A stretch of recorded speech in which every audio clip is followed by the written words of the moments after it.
আমার হাতে এই যে ফুলগুলো দেখছেন, এগুলো কি ফুল জানেন? এগুলো অপরাজিতা বা নীলকণ্ঠ বা পারিজাত। একে আমরা যে খুশি নামে ডাকি। গ্রাম বাংলার এখানে সেখানে কিন্তু গজিয়ে ওঠে এই ফুলগুলো।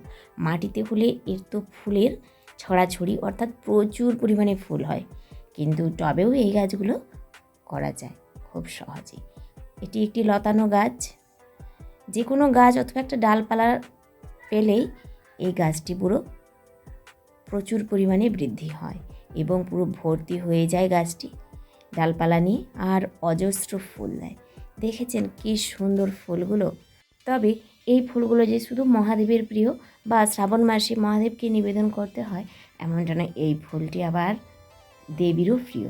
দেবীর যেমন লাল ফুল প্রিয় অর্থাৎ জবা, তেমন দেবী আবার অপরাজিতা ফুলও খুব পছন্দ করেন, তবে সেটা সাদা অপরাজিতা। আমাদের দেবীর আরেক নাম অপরাজিতা।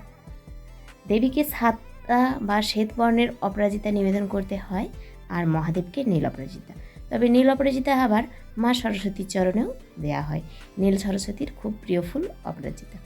আবারও আপনারা চাইলে বড় ঠাকুরের যারা পুজো করেন তারাও কিন্তু এই নীল ফুলটি বড় ঠাকুরের চরণে অর্পণ করতে পারেন। বড় ঠাকুর মানে শনি ঠাকুর।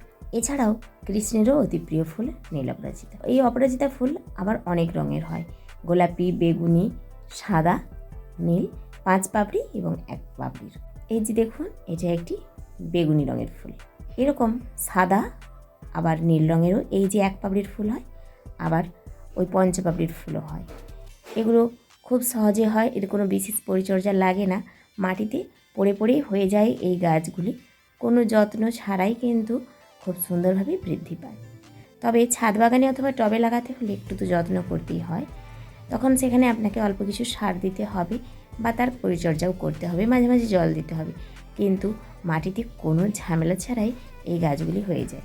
আর এই অপরাজিতা ফুলের গাছ একটি গাছই কিন্তু বছরের পর বছর বেঁচে থাকে এবং আপনাকে সারা বছর ফুল দিতে থাকে। শীতের সময় ফুলটা যদিও বা কম হয়, বর্ষাকালে কিন্তু অজস্র পরিমাণে ফুল হয়।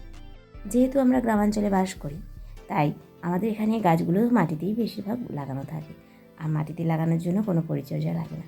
তবে ছাদ বাগানে গাছগুলো লাগাতে হলে একটু পরিচর্যা করতেই হবে, মাঝে মাঝে ফুলের জন্য পটাশিয়ামযুক্ত সার দিতে হবে এবং সময় মতো গাছে অবশ্যই জল দিতে হবে।